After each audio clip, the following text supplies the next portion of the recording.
Ricky R. Raccoon presents The Muffin Mystery, a story from bedtime.cloud. Part 1, Fireside Welcome, and the mystery begins. Gather round, folks, gather round. Fire's warm, night's calm, and I've got a tale so suspenseful, even Sherlock Holmes would drop his magnifying glass and say, "You take this one, Ricky." Now, before I dive in, let me welcome you proper. I'm Ricky R. Raccoon, finder of clues, sniffer of secrets, and full-time muffin enthusiast. If there's mischief in the woods, chances are I've tripped over it face first. And right here beside me, chewing a clump of clover like it owes him money, is my good pal Dany the Donkey. You folks know Dany? Hi there, fellas. Want some clover? He says with that slow grin of his. But don't let the long ears fool you. This donkey's got a brain sharp as a porcupine's backside and a memory like duct tape. Once something sticks, it ain't ever coming off. We've been through some wild rides together, me and Dany. We first met running for mayor of New Silverado. You know, that bustling little town right next to Silverwoods. I was all charm and speeches. Dany had that serious, elegant look. Guess who won? A pig! Yep, a pig promising extra mud baths for everyone. And that's how we became pals. But hey, that's another story. Tonight, I want to tell you about a real mystery. Happened not too long ago. The case of the missing muffins. Oh, you laugh. But these weren't just any muffins. I'm talking about Bear the Baker's world-famous, fluffier-than-a-cloud, blueberry stuffed beauties. It all started on the morning before the annual muffin baking contest. The air smelled like cinnamon, sunbeams, and just the tiniest hint of drama. I was, well, I'll admit it, right outside Baker's place, mid-poker game with a bunch of squirrels. Turns out squirrels aren't great at bluffing. Just as I was about to win a hatful of nuts, suddenly, my muffins! That was Baker. I've never heard a roar frosted with that much fury. Next thing I know, Speedy the Sparrow zips in like a feathered bullet, flapping and chirping, "Ricky! Ricky! Sheriff Rambo needs you! There's been a theft!" A theft? In Silverwoods? That's when I knew. This wasn't just about muffins. This was about justice. So, when Sheriff Rambo the Ram calls for help, you answer. I tipped my hat, took the nuts I won, and said, "Time to sniff out the truth." Now, Ricky, if you pardon my interrupting, I think I remember quite well that you were just standing in line for the bakery to open. No poker, no squirrels, just patient as a stone. Technicalities, Dany, not so important. Now, listen close, because what came next was a wild trail of feathers, crumbs, and blueberry clues. Part 2. Suspect sniffing and tactical duck dodging. I scanned the scene. 3 characters caught my nose right away. First, Duffy the Duck, swimming circles in the pond like it was any other day. At 9 a.m. Really? Just swimming around? Suspicious.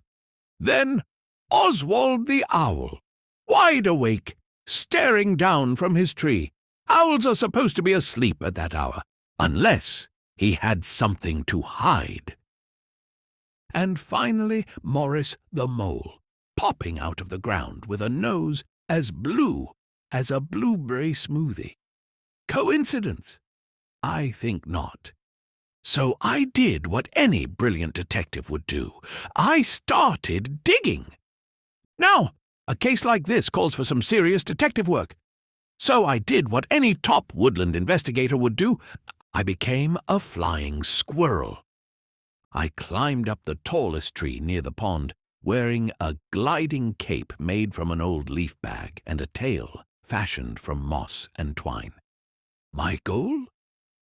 Get close to Oswald the owl without raising suspicion. "Morning, Oswald," I chirped, hanging upside down like I knew what I was doing. He blinked at me with those big yellow eyes and muttered, "These mice, always sneaking down to the pond. Can't miss the early ones."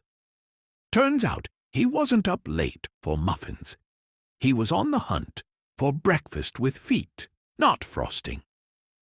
Gross. Yes. Illegal. No. Case closed. One suspect down. I swooped gracefully, might I add, down from the tree and suited up for the very dangerous phase 2, infiltration of the duck squad.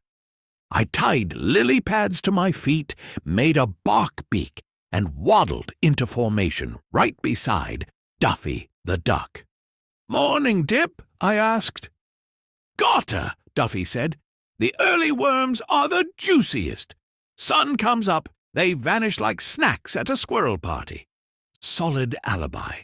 Ducks weren't muffin thieves. They were worm chasers. Just as I was about to slip out unnoticed, one duck squinted at me. "Wait a sec. You don't smell like pondweed." The entire flock turned on me faster than breadcrumbs at a picnic. Wings flapping, beaks pecking. I pulled off the smoothest backstroke exit Silver Woods has ever seen. Elegant, dignified, only slightly screaming. Just as I reached dry land and started squeezing water out of my ears, guess who popped up? Morris the Mole. "Hey there, Moley," I said, keeping it casual. "That nose of yours looks a little blueberry-ish." He blinked at me, rubbed his snout, and said, "Stone.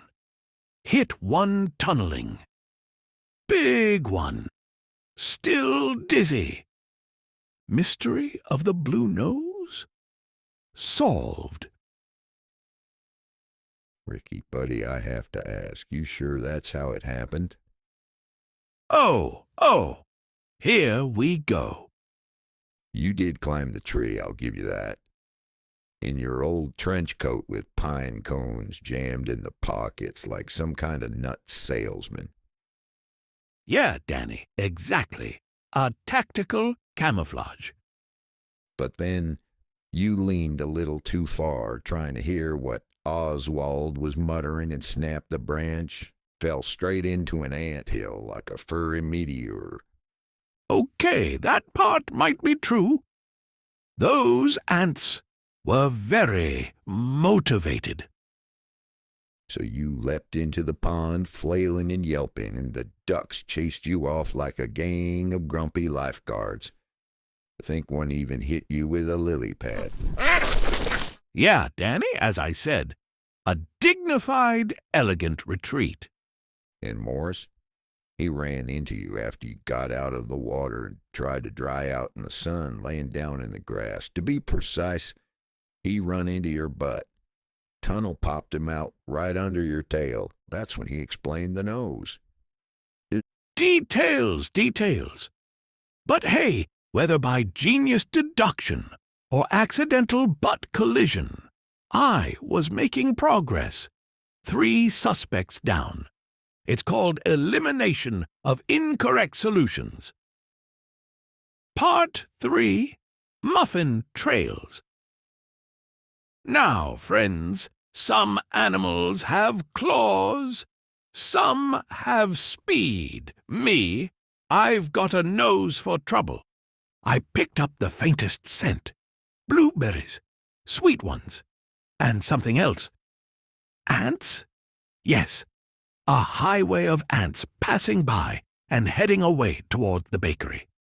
I followed it, step by step, all the way around Baker's house, past the garden, and right to the old hollow willow, stretching over the water. I crouched and peeked into the hole. Inside, a stash of muffins, blueberry muffins, half eaten, crumbs everywhere, and next to them, a family of chipmunks, cheeks stuffed like pastry pouches. They froze. I froze. We all blinked. They all stood there with their cheeks still full until one of them said, after clearing half of his mouth, "We're sorry. They smelled so good. We just wanted a taste. We were going to give them back." I crossed my arms. Bear is not going to be happy, champs. Make sure you ask for the recipe. Part 4. Justice, Blueberries, and a Warm Goodbye. So there I was, surrounded by muffin crumbs and 5 chipmunks with blueberry stains and guilty eyes. "All right," I said, crossing my arms. "Who chewed what?" Bet it started with a sniff and ended in a sugar blackout. Chip number 1 stepped forward. We thought they were free samples. Chip number 2 added, "We were gonna leave a thank you card." Chip number 3 proudly held the card up. It featured a muffin that looked more like a potato with the legs. I sighed. "Fine. You're marching back to Bear the Baker. You'll pay back by helping him scrub every pan, mop every floor. Yes, even the one with the burnt sugar cement." Justice, served warm and sticky. Bear was mad, but soft-hearted. He forgave them, kept the doodle, and hung it under a sign. Ask first. Always. And this, my friends, is how I closed another case. You solved it by falling into an anthill, getting chased by a duck and butted by a mole. Hey, detective work's not always graceful, but it's usually delicious. Let me see what I've got left in my bag. Muffin? Anyone? Ricky Raccoon is tiptoeing back to his treehouse, probably to snack on some cookies. But hey, do you want to cook up your own adventure with me? Then scamper, scurry, or waddle over to Dreamweaver at bedtime.cloud. I'll be waiting there with my story hat on. See you there, story explorers.